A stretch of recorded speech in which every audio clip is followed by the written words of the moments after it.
Welcome to this presentation about JavaScript revision. So we're going to begin this presentation with a discussion of the programming concepts within JavaScript, which are quite similar in a lot of cases to those in Python.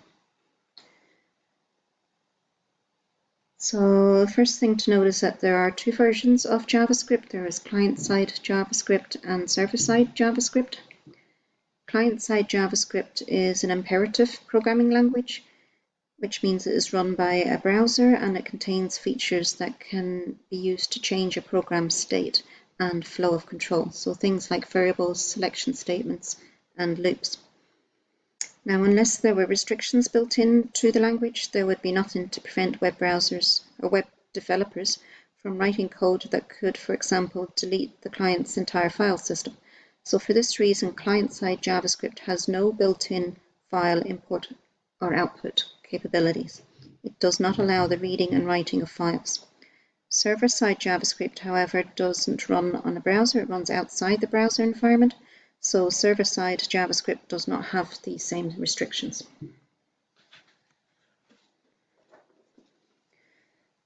So variables in JavaScript should be declared before they can be used.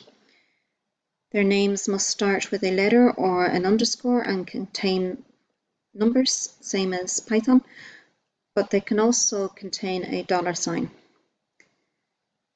JavaScript, just like Python, is case sensitive. The keyword let should precede the declaration, and a variable can be declared without initializing it, but that is poor programming. So the variable can be declared and initialized on the same line, which is best practice. And multiple variables can be declared and initialized in a single let statement. The semicolon is used to terminate JavaScript statements, just like in SQL. The keyword var can also be used to declare a variable, although let is preferred. This is because the browser will scan the entire code for var variables as part of the page load process. That is a pre-process called hoisting. It treats var variables as though they were declared at the top of the program. The scope of the let variables is confined to the block of code where it is declared.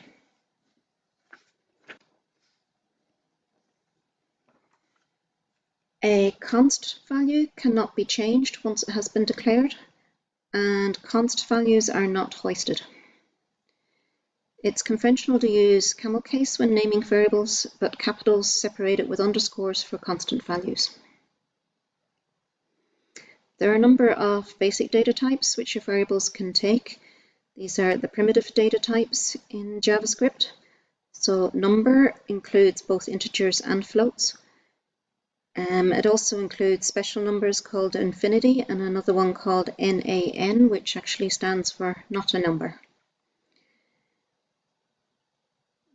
Then the next primitive data type is string. We also have booleans, which are true and false. And we have null, which is used to indicate where you have intentionally omitted to include a value. And then we have undefined, which means that the variable was declared but without a value.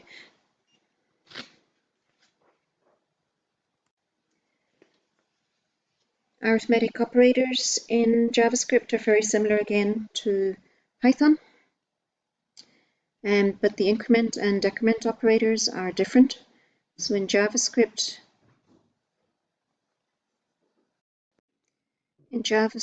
we use plus or minus for incrementing and decrementing, but we need to be careful of when we want the increment or the decrement to actually happen. So we have prefix notation, which is when we place the plus operator in front of the variable. And then the incrementing will happen before the value is used. Similarly with the minus operator in front of the variable, that's called prefix notation. If we use postfix notation, where we put the operator after the variable, then the incrementing or the decrementing happens after the value has already been used.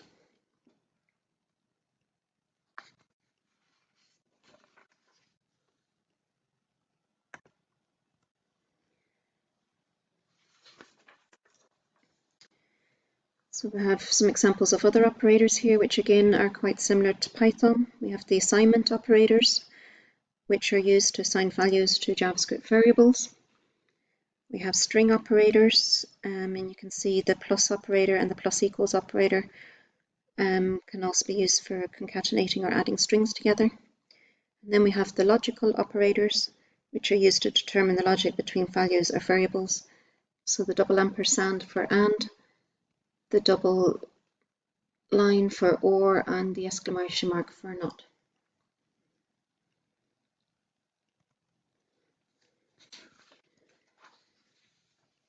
These are the comparison operators, again very similar to Python. JavaScript has an extra or two extra ones, and we have the triple equal symbol to show that the value is equal, but also the type.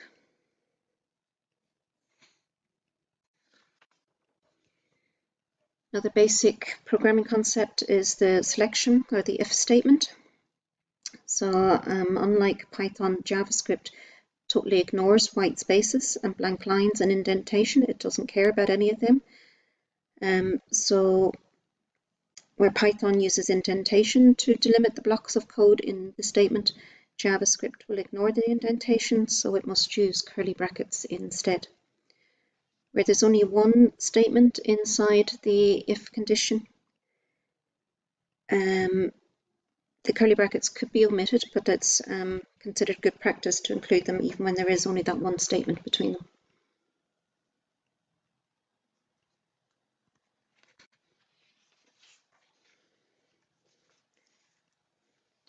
There are two while loops in JavaScript. So the first while loop is very similar to Python, with the counter or the condition that's going to help you escape the while loop is set outside the loop, but in JavaScript it needs to be declared.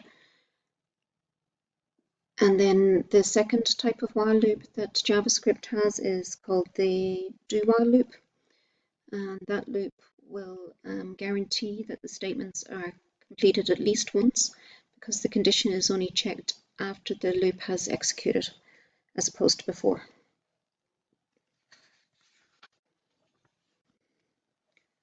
For loops contain three parts, each one separated by semicolons.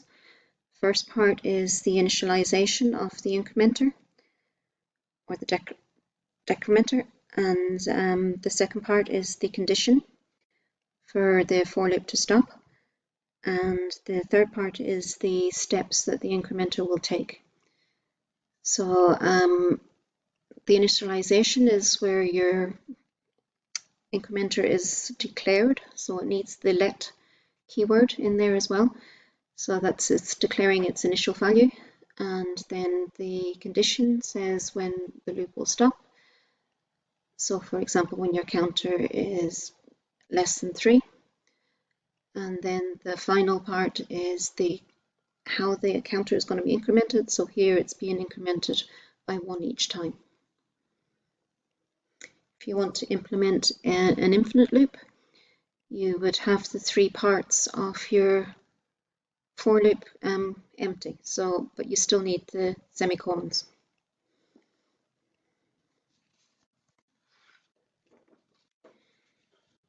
And functions in JavaScript, again, are fairly similar to Python, whereas Python uses the keyword def for definition. In Python, it uses the word function. And they are called in a very similar way, you call it by its name. And same as in Python, the JavaScript functions can return a value.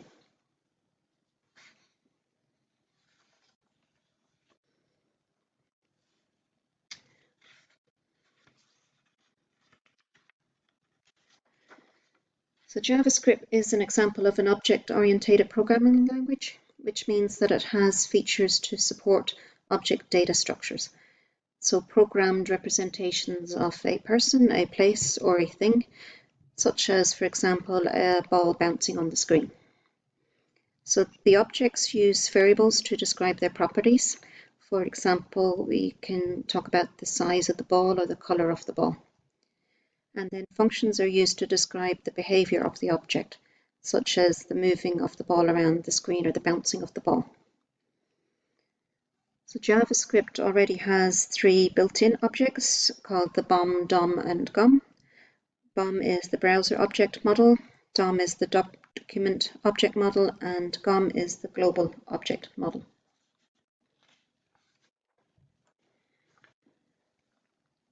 So the BOM, the browser object model, is a set of properties and methods that relate to your browser, where your JavaScript program will be running.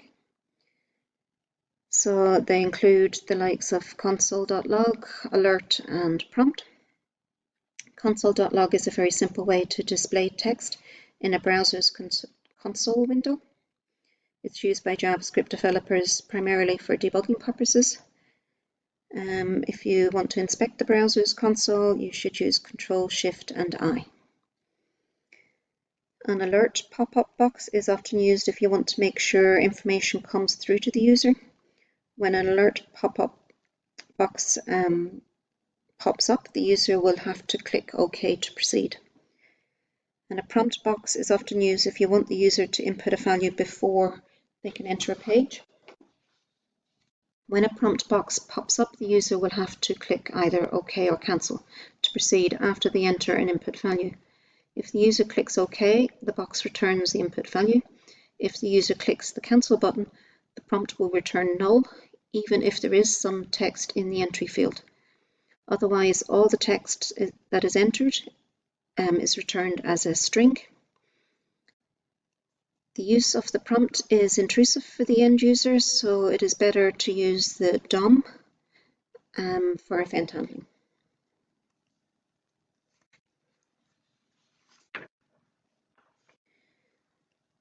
The GOM, Global Object Model. The JavaScript engine, when it first starts, it creates a single instance of its global object. The properties and functions of this object can be accessed from anywhere in a JavaScript program via a special object variable, which is called this. So some examples from the global object model. The parseInt function parses a string and returns it as an integer. If it can't convert the string to a number, parseInt will return NaN, not a number. The parseFloat function is similar. It parses a string and returns it as a floating point number. The toString method, however, is used to convert a number to a string. This is the maths global object and a number of the built-in functions that come with that and how they work. The DOM, or the document object model, is a representation of a HTML document. So the DOM make dynamic and interactive websites possible. We can use DOM to change the content of the HTML or the CSS on the fly. So a dynamic, as opposed to a static web page, is a page where contents and appearance can change as it is being used. An interactive website is one which supports user interactivity. Using document.write function is the simplest way to inject dynamic content into a web page. However, when a program calls document.write, the entire page will be overwritten. That is why it's not recommended, and it's better to use the DOM instead. Dynamic and interactive websites are made possible by virtue of two technologies: the DOM, the document object model, alongside events.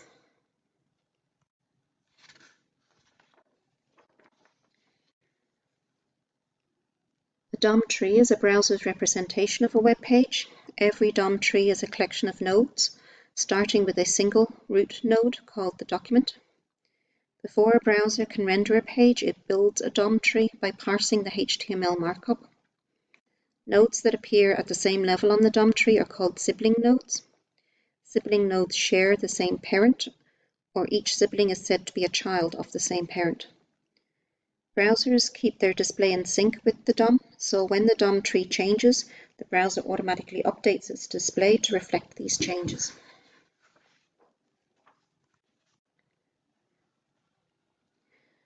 The DOM Application Programming Interface, API, specifies how programs can interact with the DOM to make the changes to the DOM tree.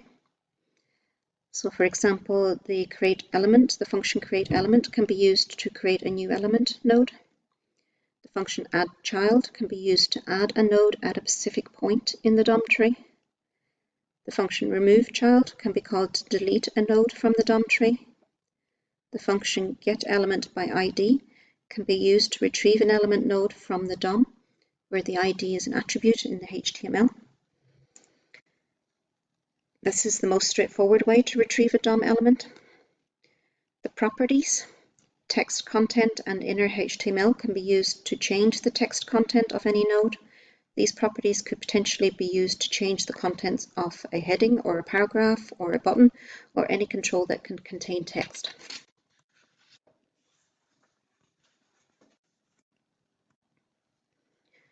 An event is a programming term used to describe something that happens while a program is running. For example, a user clicks on a mouse button. When an event is initiated, it is said to be raised or fired. There are two aspects to events, handlers and listeners. The handler is the code which will run when an event is fired. Usually this is implemented as a function. In order to ensure that the handler gets called, it is important to register it with the JavaScript subsystem. You use an add event listener as the preferred method to register event handlers, and once registered, JavaScript will listen for the event that you want handled.